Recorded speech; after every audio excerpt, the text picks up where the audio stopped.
No, yo les mando el link al rato. Compartirlo. Pero me parece interesante ver.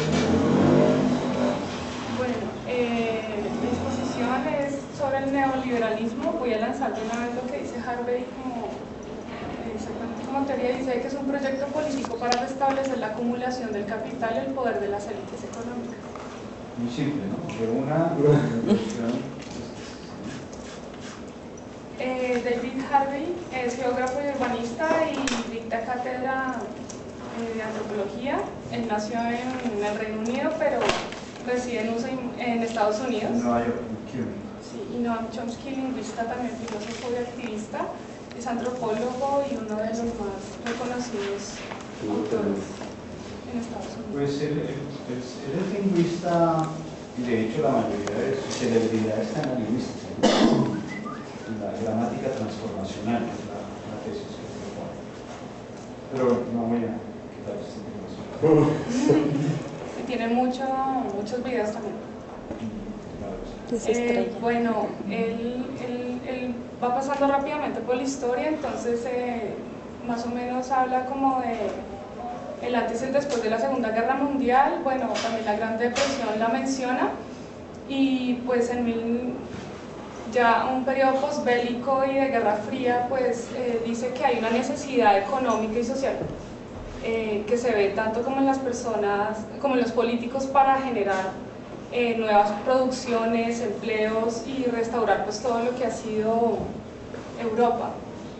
Entonces también lo que proponen Dahl y Lindblom es el único horizonte por delante era construir la combinación precisa de Estado, mercado e instituciones democráticas para garantizar la paz, la integración y el bienestar y la estabilidad. Más adelante se va a ver que además de todos estos actores que es el Estado, el mercado, las instituciones democráticas, también va a empezar a jugar un elemento que son las corporaciones, como ya anteriormente se vio con Noam. Bueno, el compañero la vez pasada nos explicó bien claro lo que eran pues, todas estas organizaciones que se usan para regular pues, todo lo que es la política mundial, como el Fondo Monetario Internacional y las Naciones Unidas. Bueno, también había una demanda social, obviamente, de estudiantes, trabajadores que querían pues, un cambio especial, tanto como económico, como también en los... Bueno, esto también se daba como en varias partes, como en París, Chicago, Bangkok, Ciudad de México, todo es posguerra. O sea, Esto es una por X o Y razón, siempre en el capitalismo va a haber modos de manifestación de los colectivos y siempre va a haber modos de represión o de control de los mismos. Dentro del keynesianismo va a haber un modo de control de ello, que es lo que Foucault llamaría las sociedades disciplinarias, ¿sí? Y ya en el contexto contemporáneo lo vamos a ver en términos de las sociedades de control. Lo cual no significa que lo disciplinario haya desaparecido. Opa, y todas estas contradicciones no implican una tesis hegeliana directa, la tesis, antítesis, síntesis. No, hay una recombinación continua, elementos de la tesis se mantienen en la antítesis y elementos de las dos en la síntesis. O sea, no es cierto que A produce a B y B no tiene nada que ver con A. ¿Sí? Se constituye en A. Entonces tengan mucho cuidado con esa lógica porque podemos caer en los falsos determinismos y mecanicismos con los que desafortunadamente, por ejemplo, nuestra izquierda suele caer. ¿Sí? O sea, si estuviera un poco más atenta a esa dimensión sería un poco más creativa, ¿no? Bueno, entonces había una demanda social mundial, ya después él se traza, o se dirige a lo que es Estados Unidos y habla de lo que es la crisis de la acumulación del capital, en donde pues, el desempleo está aumentando, las acciones y las propiedades ya disminuyeron y pues el video también muestra que hay una tendencia a poseer, ¿no?, al consumo. Es También, una forma segura de tener el capital. En Colombia también un poco sucede eso con las familias relativamente honestas, que piensan que la mejor forma de controlar y cuidar el capital en su modalidad más estable es la propiedad privada, la compra de casa o de lo que sea. Y pues, obviamente, ustedes saben, la crisis de los Estados Unidos desde el 2000 para acá ha implicado que una buena cantidad de dueños de casas, ¿sí?, las han perdido. ¿Pero por qué las perdieron? Porque pensaron que efectivamente la casa era la forma más segura de capital, pero no se dieron cuenta que en realidad lo que estaba, en lo cual se cimentó la casa fue Dinero que no existe. y el modelo de crédito. O sea, esa fue la trampa. O sea, cuando cambia Bretton Woods en el 74, que era el sistema en lo que soportaba el dinero es el oro, y pasa a modelo especulativo, todo se flexibiliza. Y esa flexibilización es la que permite el cambio de manos de tantas casas y de tantos negocios en los Estados Unidos y en el mundo. ¿Sí? Entonces, cuando ven los fenómenos de las crisis financieras o las crisis económicas en el capitalismo, de lo que se trata es de transferir eso de acumulado de unas manos a otras, pero casi siempre son de las manos del 1% entre ellos mismos.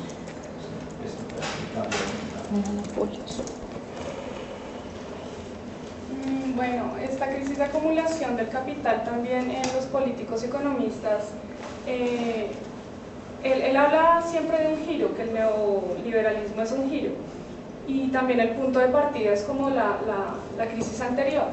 Entonces se impulsan como reformas globales o algún tipo de cambio económico y una intervención estatal.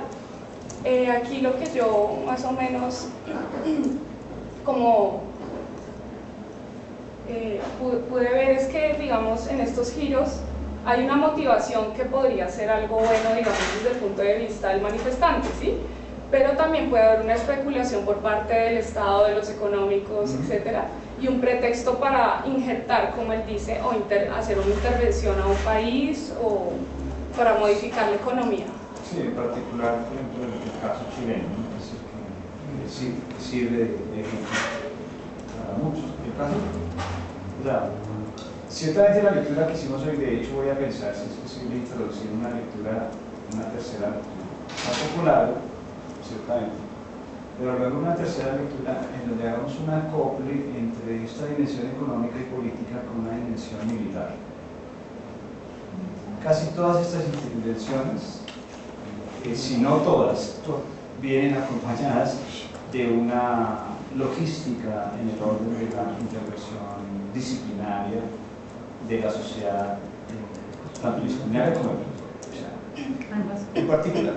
Veamos, a la vez que está sucediendo Chile, está sucediendo la importación de los grupos paramilitares estilo francés nacidos en Argelia. Van a llegar a Latinoamérica vía Brasil, Argentina, Chile. A la vez que está sucediendo esto, o sea, lo que va a fortalecer de alguna forma a esas dictaduras de América Latina es ese injerto, vamos a ver, esa combinación de todas las formas de lucha, ahora sí, para usar a los compañeros de la 37. Monsanto también está invirtiendo mucho en eso, ¿no? En armas. Sí, Monsanto acaba de comprar Blackwater. Sí. O sea, es impresionante. Blackwater es la agencia de mercenarios más grande del mundo. Una compañía que controla los alimentos, controla los pesticidas, fungicidas, suicidas, ¿sí? Compra a esto. ¿Para qué? Para insertar todas las marchas. ¿Insertar Sí, todas la qué, marcha profe? que tuvimos ahí en los ¿Para qué? para meterse en las marchas, en todos los movimientos que encontramos. ¿Black qué? Blackwater, agua negra. Y lo que uno no sabe. O sea, eso es lo que se... Lo que pasa es que uno lo puede saber si uno se dedica a, por ejemplo, hay gente de los grupos de la multitud que está indagando permanentemente cuáles son los movimientos accionarios de Monsanto. Entonces, cuando empezó todo el movimiento against Monsanto, la marcha contra Monsanto, la marcha global, eso empezó en enero de este año. Cuando se empezaron a vigilar cómo se movían las acciones de Monsanto. ¿Sí? Y a medida que la marcha iba creciendo en todos los países, 400 ciudades se manifestaban. ¿Sí? Bogotá, por supuesto. Pero sí, 400 ciudades se manifestaban en todo el mundo. Ya van 3 marchas. Vamos para la 4ª ahorita en noviembre. ¿Y qué es la marcha? Es un constante trabajo pequeño en cada ciudad, pero es un constante trabajo de información, informar. O sea, hay gente que está en contra de los GMOs, los genéticos modificados genéticamente. Hay gente que está en contra de los monocultivos, que son el control de las semillas, y que se llaman a Shiva. Entonces hay muchos movimientos. Y todos estos movimientos están empezando poco a poco a conjugarse, pero no están buscando ser un movimiento, porque cuando es un movimiento entonces pasa lo que se localiza y entonces claro. se tienen que deslocalizar permanentemente. Entonces por eso es muy difícil, por ejemplo, mantener una dirección fija de IP para la gente que está produciendo los materiales. La película contra Monsanto pues, fue saboteada todo este año. Va a salir una película, está en noviembre, pero fue saboteada todo el año. El director le toca andar de anónimo, guardaespaldas. ¿Cuál es? ¿De Monsanto? Es una película contra Monsanto, se llama Monsanto. Otra. Uy, pero No de Monsanto, sino otra. hay varias. Hay una que como que trata de enlazar como todas las redes que se tejen con los medios de comunicación y más que todos los transgénicos. Y habla de CNN, Fox, Fox no. Claro, como Fox en particular se encarga de ocultar las cosas o de mostrarlas de una forma distinta, que es otra forma de ocultar. Sí. Bueno, eso es importante, ¿no? Claro, mostrar es ocultar. Profe, una pregunta así que se puede salir, porque digamos como en Europa sí hay más o menos un control en cuanto a lo biológico, más o menos, digamos, lo de la leche, digamos que no han dejado que entren, digamos, este tipo de hormonas, a pesar de que han tratado de entrar al Congreso y todo eso, porque allá sí hay una porque fueron resistencia. efectivas las campañas, porque cuando Monsanto, Syngenta, DuPont, Roche, que son cinco grandes compañías, empezaron a hacer estas intervenciones genéticas en la alimentación, en la medicina, enseguida hubo campañas diciendo, ojo ahí, no sabemos cuáles pueden ser los impactos que puede tener. Entonces dijeron a estas compañías, no, nosotros hicimos el análisis en las ratas y en los conejos y en lo que sea, y no les pasó nada. Mira, ayer le puse la cosa esa y ahí está como bien. Pero se les olvidaron que los europeos son un poco más educados y les gusta ser más educados en ese aspecto de lo político. ¿Sí? Y hay una cosa que llama el principio de precaución. El principio de precaución es una lógica a partir de la cual una medicina o un alimento o una particular forma de procesamiento de un alimento o un equipo electrónico cuando entra al mercado, ¿sí?, debe ser probado suficientemente para saber que no va a causar un daño. Pero entonces el principio de precaución es el que indica que este producto no va a causar un daño en un cierto tiempo, ¿sí?, prudentemente. El problema con la alimentación es que requiere de por lo menos 30 años para saber si causa un impacto. Es mucho tiempo para este tipo de industrias que están controlando los científicos. ¿Sí? Entonces los científicos han presionado para bajar esa cantidad de años. Medicinas, en particular vacunas, etcétera, etcétera. Sí. Por ahí salió recientemente algo que me pareció muy gracioso, a ver si se los leo, porque es efectivamente un ejemplo de eso respecto a las medicinas. El principio de precaución dice, si no sabemos si va a causar daño, no lo usemos. Fíjate lo fuerte del principio de precaución. Si no sabemos si esto va a causar daño, no lo usemos. Hasta que no estamos seguros de que no causa daño, no lo podemos usar. Entonces, ¿qué cosas estamos seguros que no causan daño? Comer una de esas cosas. Un banano, ¿cierto? Comes un banano, estoy seguro que no me va a matar. ¿Sí? Me como 30 bananos seguidos, bueno, tengo ahí un problema radioactivo que potasio tiene. Va a haber un problema. Pero ahí hay un principio de precaución, pero también hay otro principio de inteligencia. O sea, obviamente no te comes 30 bananos seguidos. ¿Sí? El problema con la medicina.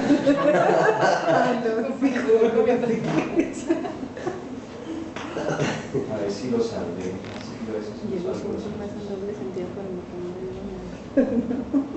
Yo pensé que lo había salvado, pero saben que lo voy a buscar y se los mando. Es muy gracioso.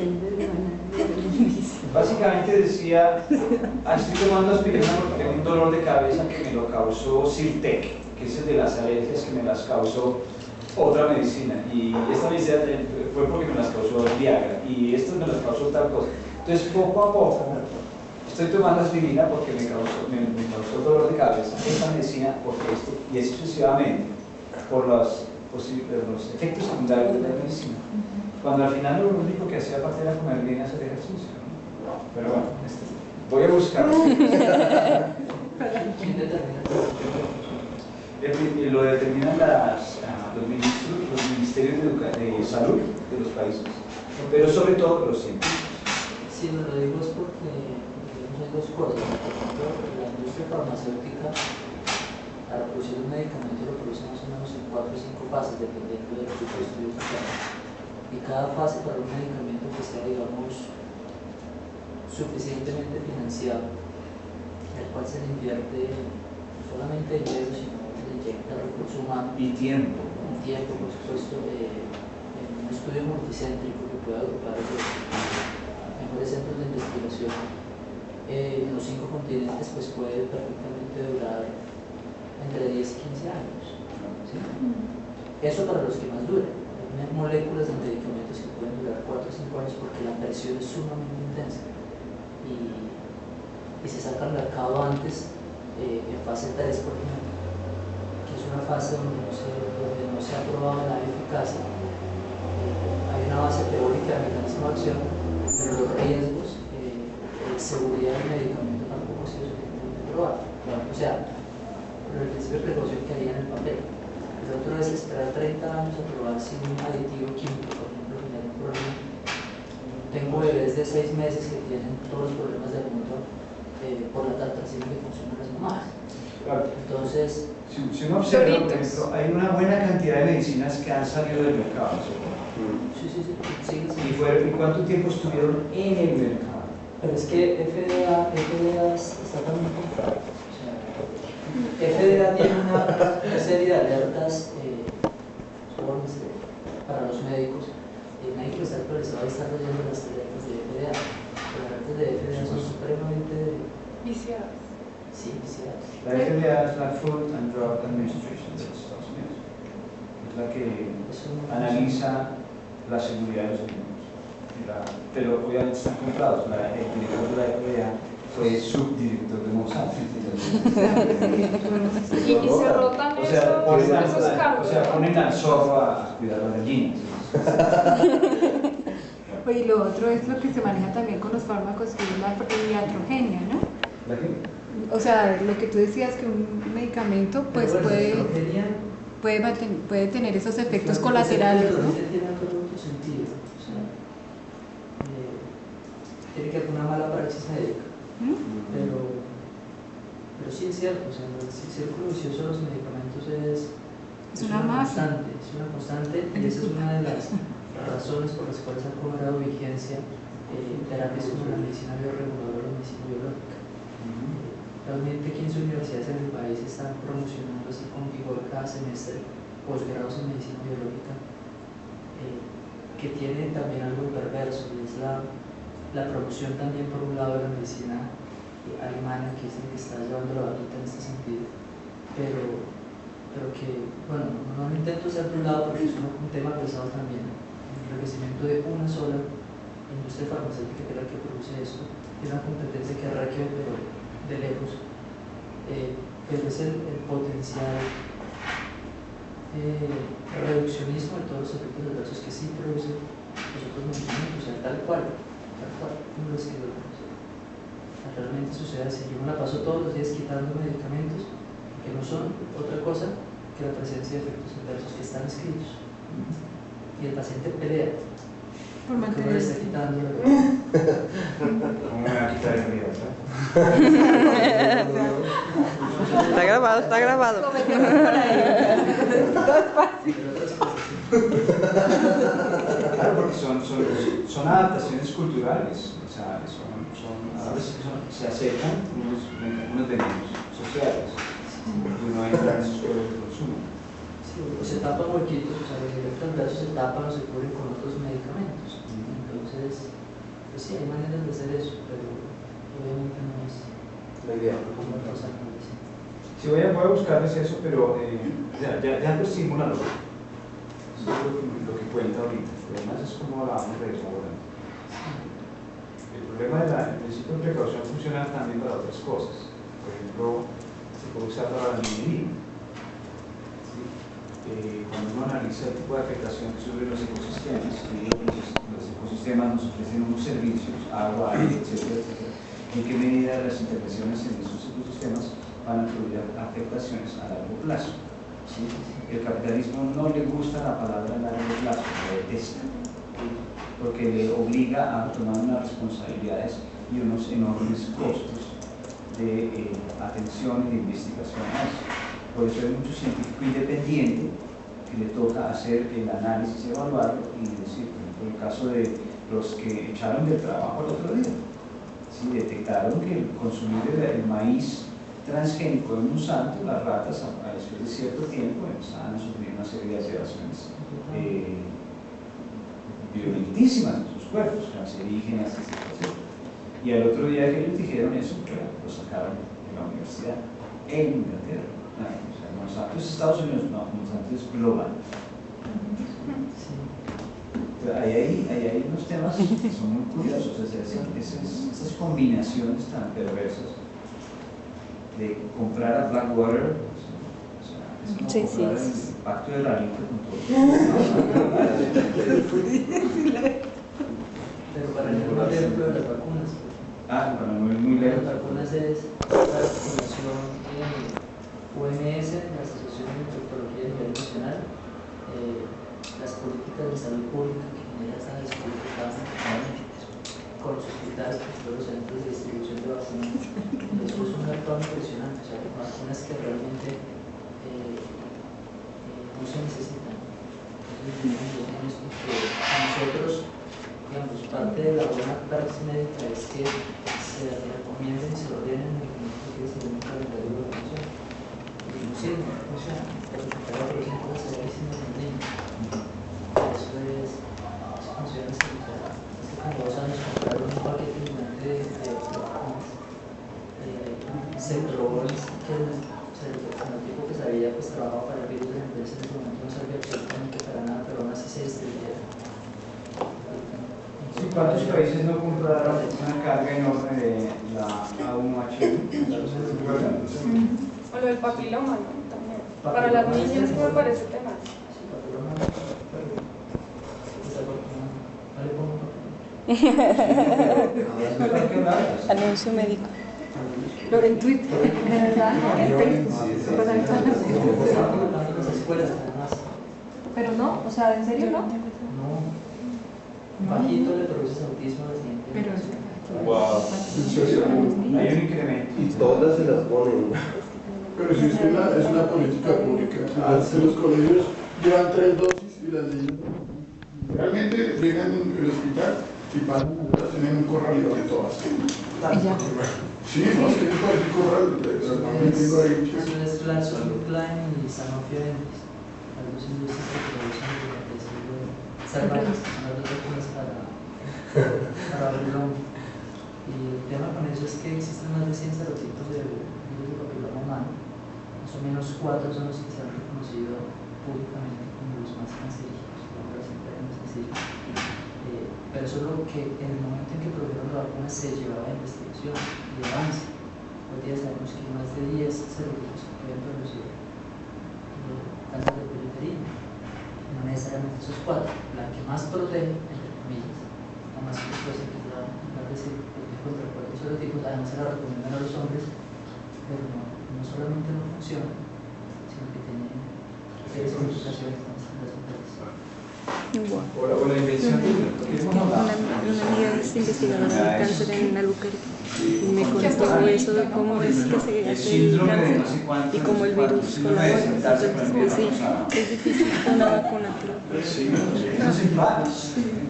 Ya no podemos ser esa volatilidad humana. El terrorismo también, desde la salud, desde todo, ¿no? Bueno, continuemos a ver, estamos viendo. Bueno.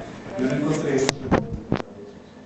Bueno, entonces, más o menos había una motivación o hay una especulación por parte del Estado y el sistema económico, un pretexto para injertar una política socioeconómica llamada neoliberalismo. Todo esto con un discurso entre líneas que es libertad de expresión, eso es lo que piden pues, la sociedad, elecciones individuales, pero ellos nos van supuestamente a brindar lo que es estabilidad económica o aumento de riqueza. Más o menos, el neoliberalismo pues está muy lejos de lo que es el icono de Estados Unidos, que es la Estatua de la Libertad. Más o menos lo que yo puedo interpretar es como la práctica político-económica que promueve bienestar, pero para algunas minorías no más, y la libertad de las corporaciones mercantiles. Sí, promueve beneficio. Beneficio. Y esta es otra vez la sección de Harvard. Proyecto político para restablecer la acumulación del capital y el poder de las élites económicas. Bueno, para que se instaure todo este sistema se necesita la legitimidad, o sea, la norma, el consentimiento también por parte de la sociedad, una estrategia especial y un aparato conceptual, que me parece muy importante. Realmente sí está muy bien tejido y más o menos él plantea como estos cuatro pasos. Mecanismos culturales e ideológicos, en este texto pues no se despliega del todo, ¿no? Más o menos menciona la religión, la educación, los prejuicios y las prácticas. La segunda, reafirmar ideología con los productos y las corporaciones. Como sabemos, el neoliberalismo impulsa lo que es el individualismo, entonces tú qué marca eres o qué tipo de medicamentos usas, todo es marca y todo es corporativo. La captación de adeptos, clases altas y medios de comunicación que sobornen y fijen el consentimiento neoliberal. Todo eso está en un círculo también. Por supuesto, sistémico. Bueno, este es más o menos el ejemplo. En Estados Unidos, aquí vamos a ver cómo circula todos los sectores de la sociedad. Entonces, en 1970, uno de los objetivos del neoliberalismo es crear un clima óptimo de negocios de inversión. Y entonces crea lo que es la oficina o la Cámara de Comercio de Estados Unidos. Esta Cámara de Comercio tenía alrededor de 600.000 empresas y triplicó en un año la creación de nuevas empresas y corporaciones. Estas empresas y corporaciones empiezan a generar una presión en lo que es el Congreso para algunas políticas especiales. Hice una investigación más o menos en este periodo de tiempo. Hay una página en donde anualmente, pues sí, digamos, resumen las 100 empresas más importantes, ¿sí?, en Estados Unidos. Me pareció muy interesante que esta chiquita Brands, que justamente es la bananera que todavía nos sigue causando problemas, General Motors, ExxonMobil, Nos sigue ayudando a desarrollar. hablando de banana y tres bananas. ExxonMobil, Ford Motor, General Electric, Mobil, Chrysler, ITT Industries, Texaco, Nabisco, CBS.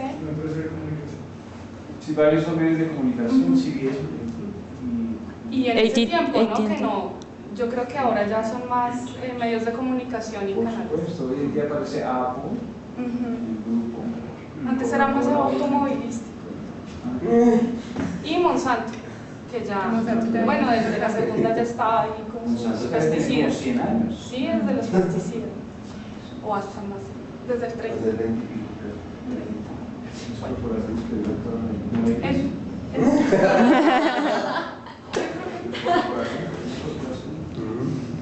Es la corporación más importante que ha existido, la más estable, la más organizada, Defendida por todos. tiene mejor de administración que ninguna otra. Y todos estamos convencidos que es la mínima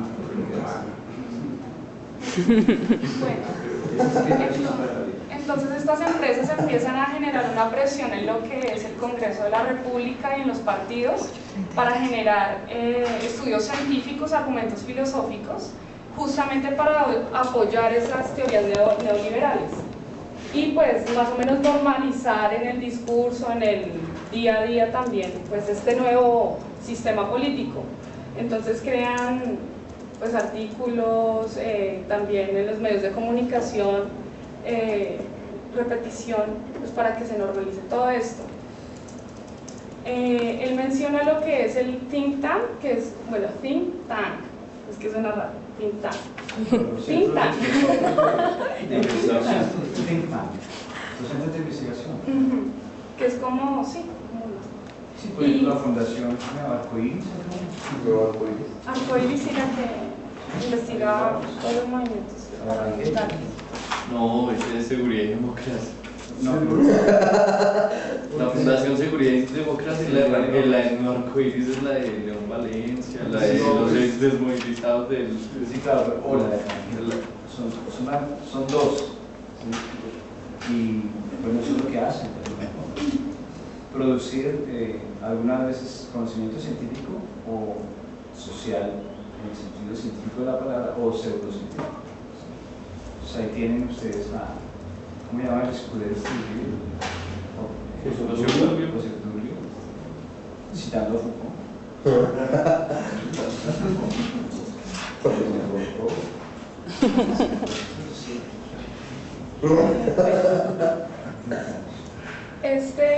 Como este lobby de académicos científicos, pues también van a asesorar lo que son las políticas públicas en todos los países neoliberales y van a naturalizar el neoliberalismo tanto teóricamente como empíricamente. Me pareció interesante que si, digamos, uno reemplaza esta institución por otra, como una educativa, juega lo mismo. Siempre hay comités que regulan, digamos, en la parte farmacéutica. Habrán comités pues, que van a producir todo este tipo de conocimiento que puede ser que no sea válido ni real, y todo se empieza a retroalimentar con lo que son las corporaciones, ¿no? Bueno, yo aquí quería ligar, era esto, un momento. No. Bueno, él habla de Chile y Nicaragua, y también de México lo menciona, específicamente cuando va el neoliberalismo a intervenir en lo que es la democracia con Salvador Allende en 1973. Entonces comprobaba que la CIA pues obviamente intervino, reprimió movimientos sociales violentamente, y también muy parecido a lo que pasó en lo que fue Gran Bretaña, fue controlar todo lo que eran los sindicatos laborales. Bueno, aquí ya empezamos a ver como algunas de las características del neoliberalismo, que es la privatización de la seguridad social, la explotación privada y explotación de recursos naturales desregulada, explotación extranjera, la facilitación de inversión extranjera directa y mayor libertad de exportación. Y sobre todo algo que los estados-nación tenían antes, que era un mecanismo de protección de la acumulación de riqueza por parte de corporaciones multinacionales, y consistía en evitar que la riqueza que esa multinacional generara saliera del país. Tenía que quedarse en un porcentaje muy alto dentro del país generando una riqueza. Esa liberalización lo que causa es que se abre la puerta para que esta riqueza salga. O sea, otra vez acumulación originaria en el estilo más colonial que puedas imaginar. Vale. Ya cuando se instaura o se injerta, o ellos se injertan la política, pues entra a jugar pues todo lo que es la política neoliberal y también a tener una deuda.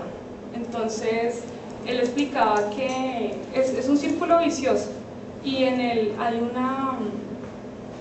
un documental que se llama... Ay, no se me olvidó. Bueno. ¿El dinero es del... No, profe.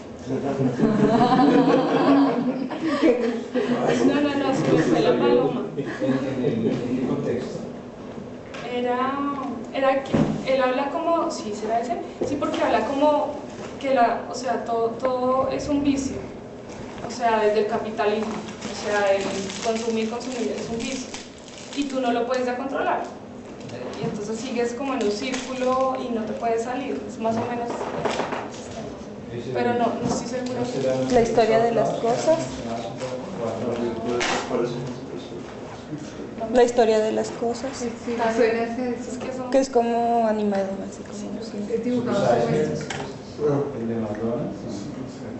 la historia de las cosas. Entonces, más o menos como que los países no se pueden salir y cuando se intentan salir, pues el sistema capitalista, neoliberal también, bueno, como que juega más o menos como a renegociar la deuda. Ahí contaban que en el 1968, 28 países entraron a renegociar la deuda, pero obviamente tenían que volver o seguir o implantar o todos los direccionamientos pues, que da el nuevo sistema. Bueno, ahí como podemos ver la renegociación de la deuda con el Fondo Monetario Internacional y la imposición del mercado neoliberal. Bueno, más o menos aquí yo dividí lo que es el discurso, la estrategia y la consecuencia social. El discurso es, bueno, fomenta la competitividad y la investigación, genera desarrollo económico, relaciones de libre mercado, etc. Y la estrategia para hacer esto es reducción de impuestos extranjeros, baja aranceles, bases de datos también para guiar la toma de decisiones en el mercado global, mayor alcance y frecuencia de las transacciones comerciales. Él hablaba de... Esto en suma es tratado de libre comercio, eso no es una definición. Él hablaba de más o menos todas las relaciones que antes eran a largo plazo se acortan. Entonces, digamos, los contratos laborales ya no son por un año o indefinidos, sino son más cortos. Flexibilización.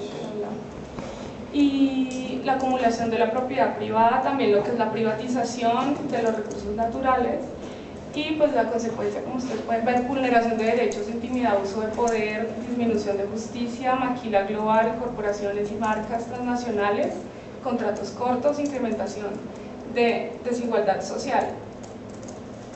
Esta es la parte del mercado laboral, lo que nos vende como flexibilidad o especialización flexible, que me pareció también interesante, ya como para unas clases más altas, alegando pues la libertad de horario, la consecuencia de la explotación, el esclavismo moderno, la represión sindical, bajos salarios, inseguridad laboral, pérdida de beneficios, protección laboral, no seguridad social, disminución de sanidad y pues posteriormente, digamos, lo que nos está sucediendo a nosotros, que son la ampliación de los periodos de pensiones y demás.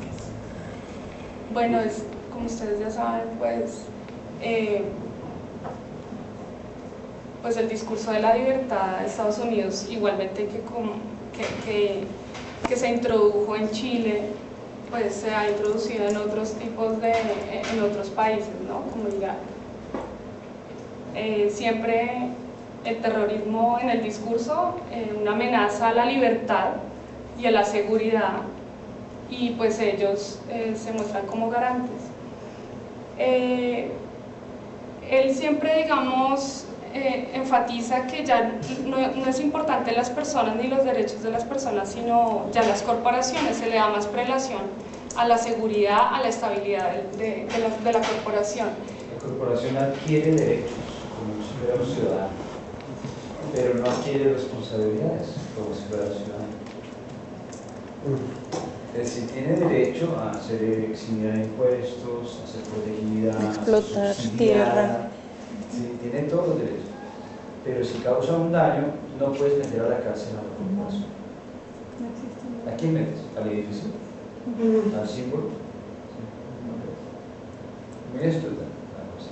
Hay un documental que se llama así, Sí, ahí es donde se explica cómo se hace. pero que muestra también cómo actúa como psicópata. La corporación actúa. Se cumple con todas las propiedades de un psicópata. Obviamente es una explicación. ¿Sí la viste la película, la corporación?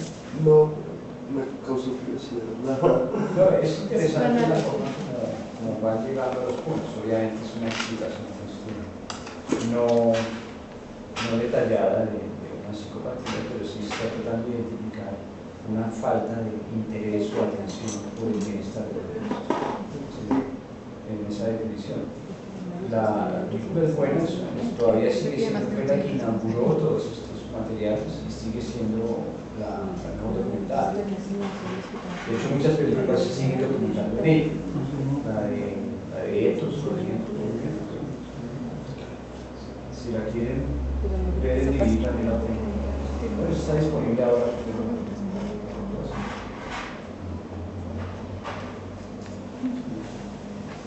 Bueno, el discurso, bueno, era igual que el anterior, la estrategia ya en este sentido es medios de vigilancia, seguridad, consecuencia, vulneración de derechos, intimidad, abuso de poder y igualmente pues acceso a las bases de datos, como ya supimos este año, pues que Estados Unidos se está vigilando y de hecho pues en internet, llamadas telefónicas internacionalmente, etc. Disminución de justicia. Él dice que ya hay un momento en que no sé si hay alguien que lance como una teoría como más fuerte, pero él dice pues que ya se están entretejiendo los dos, ¿no? El Estado y la corporación. Será, porque digamos ya tiene, en algún momento hay corporaciones que son más ricas que los mismos estados, entonces en qué momento, ¿qué sigue, no? Son más ricas que los estados. O sea, en este momento hay 50 corporaciones, que las 50 corporaciones tienen más poder que 128 naciones unidas.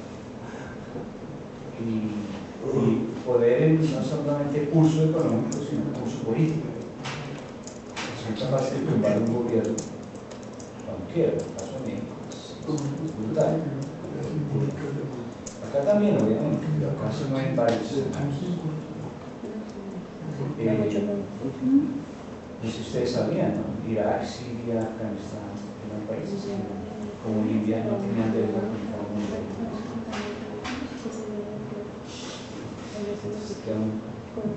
¿Chomsky? No.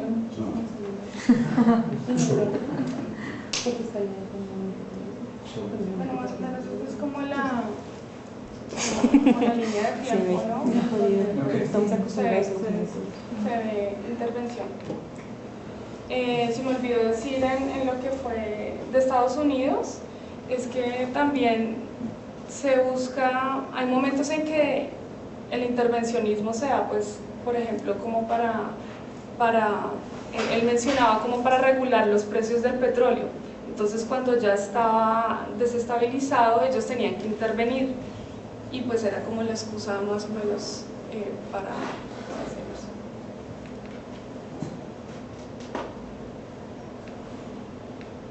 Entonces, ¿cómo se suprime pues la gente por las corporaciones? Él decía pues que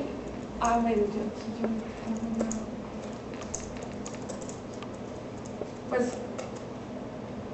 la concentración que se da en el neoliberalismo es primero se da para establecer todo lo que son las clases económicas, ¿no? para seguir instaurando esta política. Y pues aquí también en Colombia se da lo que son las familias, las corporaciones y todo está ligado. Vale más lo privado sobre lo público y pues ahí, ay, esta profe, pues es que no alcanzó a ver. Un poco para visualizar el contexto de por qué toma semejante éxito el neoliberalismo. Es que tú has tocado varias veces ese slide acerca del contexto que quedó resuelto. Hayek, que es el teórico más agresivo en lo que respecta a esa noción de libertad en el contexto de la relación de la sociedad civil con el Estado-Nación, está viendo el colapso de la Unión Soviética en el contexto de Stalin, ¿sí? Que está visualizando que se trata de un Estado central que tiene una injerencia profunda en las prácticas de lo social. Obviamente, desde esa perspectiva anticomunista, obviamente no es que no esté de acuerdo con ese modelo de injerencia tan profunda en una sociedad disciplinar como el contexto de Stalin. Hayek lo percibe como un acto de supresión estructural de la libertad. Y lo que hace es llevar esto al extremo opuesto, es decir, hay que tumbar el Estado, hay que quitar el Estado para poder facilitar o permitir a los individuos, no a los sujetos, sino a los individuos, el desarrollo pleno de sus personalidades. ¿Sí? ¿Eso no? Amante, ¿no? Entonces, el desarrollo pleno de sus personalidades solamente se puede garantizar a través de la destrucción de los mecanismos de dominación. O sea, sonaba marxista la cosa, pero es ¿sí? Y ha ocurrido esto en la historia de estas preocupaciones acerca de qué tipo de intervención tiene el Estado en la sociedad civil. Yo recuerdo por ahí en 1918 o algo así, había un lingüista ruso que decía que la ideología era inescapable y que el mismo lenguaje había acabado, que era la única forma de prevención de la ideología, que era la que o sea, ese tipo de mecanismos absurdos, ¿sí? A veces no perciben lo que están pasando así suavecito. ¿Cómo se le ocurre a este señor decir que la libertad es la única forma, ¿sí?, de mantener una integralidad de los sujetos o de los individuos? O sea, no somos seres solos, somos seres en comunidades, y en el sentido que estamos en comunidades necesitamos reglas de juego para mantener esas comunidades, ¿sí?, funcionales a los intereses de la comunidad. ¿Sí? Así, yo parto de eso, pero este señor dice, no, ese Stalin nos mostró que el Estado es un error, entonces todos los otros estados también son errores. La política que está en vigencia entonces es la de Keynes. ¿Sí? Después de la Gran Depresión, la única opción era la de un Estado fuerte que interviniera en la resolución de las crisis causadas por el fenómeno bancario, que es el que se relaciona con la primera gran caída de la depresión del 29. Entonces Keynes ofrece una serie de modelos de regulación de las prácticas del cual el Estado recoge vía impuestos, vía sus empresas, porque los estados antes no solamente recogían dinero vía impuestos, sino también tenían las empresas públicas, que eran altamente productivas, ¿sí? No productivas en el sentido de producir 200% de ganancia anual, sino producir lo suficiente para mantener a las otras industrias locales comprando barato local. O sea, por ejemplo, Acerías Paz del Río, ¿sí? No es competitiva Acerías Paz del Río porque sale muy caro el acero que produce y lo vende muy barato. ¿Sí? Ahí dicen, no es negocio. Pero ¿cuál es la idea de tener una empresa nacional ofreciéndole a las empresas privadas acero más barato? No las hace más competitivas, es un mecanismo de subsidio, es una economía de subsidio, que es lo que hace Estados Unidos, ¿sí? No obstante, promotor del neoliberalismo en el planeta, es el Estado, junto con Inglaterra, más protector de su economía. O sea, no son pendejos, que quede grabado. No son pendejos, ellos necesitan mecanismos de control, ¿sí? Hay un mecanismo que se llama LM3, ¿sí? Es un mecanismo a través del cual todo el dinero que entra a una comunidad, ellos tratan de maximizar, que ese dinero quede dentro de la comunidad y salga lo menos posible. Señores, ¿sí? ¿Qué pensar? En el contexto del surgimiento de esta política del neoliberalismo, aprovechan la crisis causada por un Estado que se burocratiza fuertemente, en el contexto de Inglaterra y los Estados Unidos, para poder atacarlo. En vez de reformarlo, lo atacan y lo destruyen. O sea, destruyen el Estado burocrático, altamente benefactor, en el sentido que da mucho dinero a sus empleados. O sea, antes, ¿cuántos empleados tenía el gobierno colombiano en 1980? ¿Y cuántos tiene ahora? Eso es interesante ver ese dato. Luis Garay lo tiene, ¿sí? El economista. Es una reducción casi del 80%. Entonces miren el ahorro que hace el Estado, pero ese dinero ¿a dónde va? Porque igual hay que seguir operando en un país, hay que seguir administrando, pero ahora ¿quién lo administra? Outsourcing, ¿sí? O sea, se externaliza, se le entrega a otra empresa la operación del Estado. Entonces, ahora la salud no es el Estado, sino son las privadas. La recreación no es el Estado, sino son las privadas, y así sucesivamente, el deporte y eso. Siempre hay alguien más. Ese fue el gran éxito, por eso se multiplicaron esas empresas de la noche a la mañana, porque el Estado ya no podía hacer esas operaciones, pero alguien las tenía que hacer. Alguien tenía que hacer todas esas acciones para poder llevar a efecto, ¿sí?, la regulación y las prácticas, pero igual vamos a seguir necesitando salud, recreación, carreteras, puentes, etc. Entonces, al perder el control sobre esa dimensión, también perdió el control sobre lo político. Por eso la corporación va a tomar entonces el mando y va a tomar las decisiones. Y entonces, ¿cuál es el interlocutor de la sociedad civil hoy en día cuando se trata de una lucha social? Los despistados siguen yendo al Estado, ¿sí?, pero no es el Estado ya, ¿sí?, es la corporación.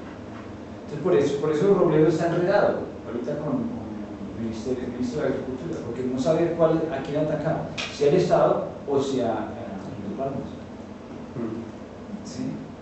Y después se dan cuenta que Indupalma que suena como Estado, ¿no? Indupalma suena como... es privada. Las acciones y las ganancias de Indupalma, que son de la deuda de los campesinos, van a dar a una isla por allá en el Caribe, ¿sí? Y los dueños no son colombianos. Entonces, ¿qué pasó ahí? Por eso está enredado este hombre, porque está pidiendo la renuncia del ministro, pero el problema está en la corporación. Esa es la dificultad, Estado corporativo, ese es el Estado.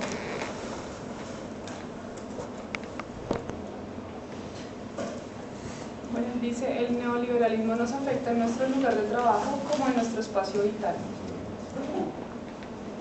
Más o menos es como que se quiere, ¿no? No sé, se me ocurrió hacer. Entonces, porque él hablaba de más o menos como en Nueva York se trabajó hacia lo cultural en algún momento que querían como, sí, patrocinar más o menos la cultura y también como un velo, ¿no? Entonces, sí, reemplazando. Bueno, él propone varias alternativas, entre esas disponer el escenario necesario para que el mercado funcione, el clima óptimo para los negocios que actuará como una entidad competitiva en la política global, y habla de la solidaridad, pero pues no sé,